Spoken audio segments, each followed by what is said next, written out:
Hello there, my name is Anna Lundberg. I'm the founder of One Step Outside, author of Leaving the Corporate 9 to 5 and host of the Reimagining Success podcast. Now this week I want to look at how to diversify your income streams. And this is such an important topic always, but of course in particular when we find that we're maybe subjected to a particular amount of pressure on one of our sources or maybe the only source of income that we happen to have. So this is a topic that's always relevant, but of course even more so right now. And just a couple of thoughts, I guess, first of all, on why we should diversify.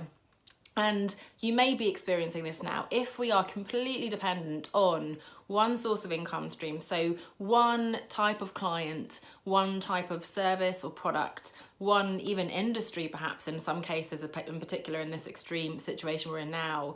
Also in terms of traffic sources, if we're reliant on only one means of getting clients, for example, that might put us at risk should that stream of income, that type of client, that industry, or that traffic source, let's say Facebook, Instagram, word of mouth, whatever that is, dry up. So the benefit of diversifying, just as we would diversify an investment portfolio, is to strengthen our business, to make sure that when a particular area of the business has a down, then the other area might have an up. So you can balance each other out as well. And of course, there's the benefit of it keeps things interesting for us. Many of us are multi-passionate, Renaissance men and women, as I like to call it. We have lots of strings to our bow. So it can be really interesting anyway to have a portfolio career, as we might call it, to have different areas, different businesses even entirely. Now, the only watch out here is, first of all, that if we're making this kind of difficult, big decision in adversity, so we're feeling pressured and anxious, that can make it very difficult to make the right decision. We might feel panicked and might rush into something because we feel, oh my goodness, this isn't working, I've got to do something else. So that's just a bit of a warning that make sure you've gone through, I did a video on a podcast a few weeks ago about survival mode, you've sort of taken that step back, you've got your things in order, you've reduced your spending, you've dealt with all the sort of firefighting in the short term, then you can spend some time really thinking about, okay, what's the right business decision for me? And as always, not just now, short term, immediate term, but also for the longer term. We don't just want to suddenly add something else to our business to make all things more complex and difficult for ourselves if it's not the right thing.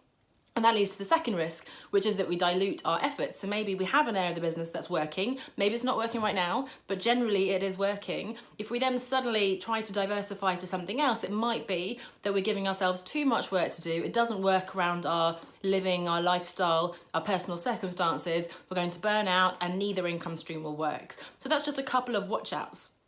However, we are going to be exploring on the podcast this week how you might diversify. And I just want to give you a few little ideas already, and I'd love for you to check out the full episode on Thursday over on Reimagining Success with Anna Lundberg. Do make sure you subscribe on your favourite podcast app, iTunes, Apple Podcast, I guess it's called now, Spotify, Stitcher, etc. You can also find it on the website, reimaginingsuccesspodcast.com. So having a think about what you might want to diversify first of all.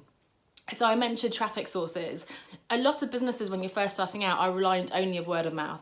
And it's amazing that you have clients who think you're fantastic and who recommend you, but that's not something that you're in control of. Unless you have a very formal, structured referral scheme, that's something that, yay, it's great if it happens, but maybe it doesn't happen always, it certainly doesn't happen consistently. So that's something you could manage more actively, but you'd also want to proactively market and sell your products and services to make sure that you're in control, to keep more of a steady stream and not just rely on word of mouth.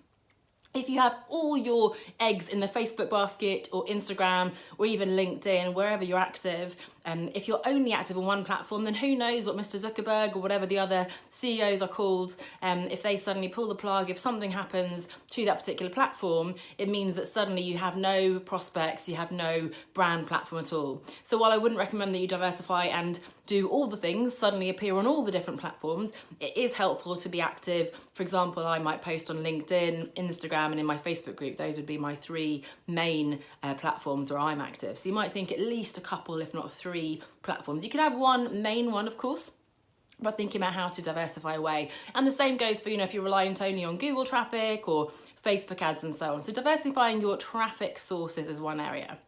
Another might be a client. Now, I see some freelancers in particular maybe are very reliant on just one client, let alone one type of client, and that can be quite dangerous. It seems great because you have this one big client who's giving you all this work, you're earning a really steady stream of income. However, you don't have time to do the business development or the marketing and sales activities you need to do in order to get other clients. So if that client puts your project on hold, delays, cancels entirely, maybe is in financial difficulties themselves, suddenly you don't have any clients. So that's already something, of course, to diversify across a different range of clients, but also potentially different client targets. If you're only delivering a service to one particular client in one particular industry, that could put you at risk, especially in the kind of situation we're in now. So think about delivering the exact same product or service, but to a different target group. So maybe you do web design for hairdressers today, you might consider doing web design for online tutors or fitness experts and so on, right? So thinking about delivering the same service, you can still do it.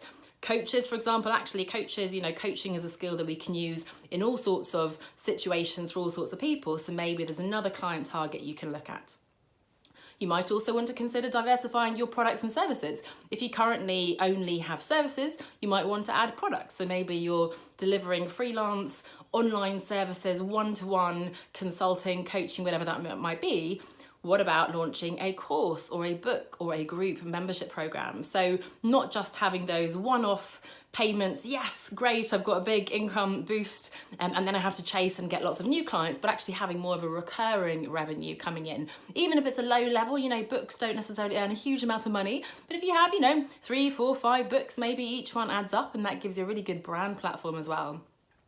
Or you might want to diversify your pricing levels. So not to say that you should be all things for all people, but maybe if you only have a high-end service, you might want to think about maybe having a lower pricing tier and vice versa. Maybe you have a really low-level mass market DIY type of course or program. Maybe you want to add a VIP option for those who are willing to invest more. If you have a higher end option, of course, you need to provide a lot more value. You need to think about how you can make that worth the money for that client, but that could give you another source of income from another type of client who's willing to step up to put more work in and get better results as well.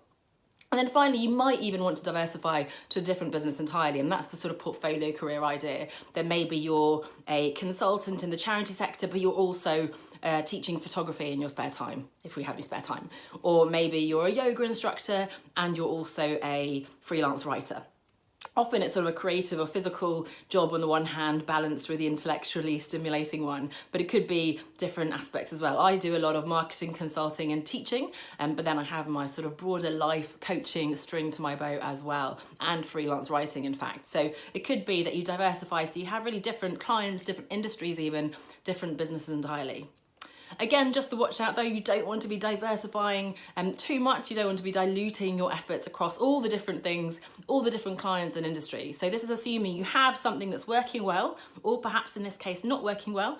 And in fact, next week we'll be looking at that scenario where you might want to pivot your business. So not just diversify and add something, but actually change direction and pivot the direction of your business. I hope that's given you a few ideas of different things you can diversify. So thinking about one aspect of your business that you might change up in order to diversify and strengthen your business to make it more sustainable through adversity such as this. Do check out the full episode on the podcast on Thursday, and I'll see you back here next week. Have a great week. Bye for now.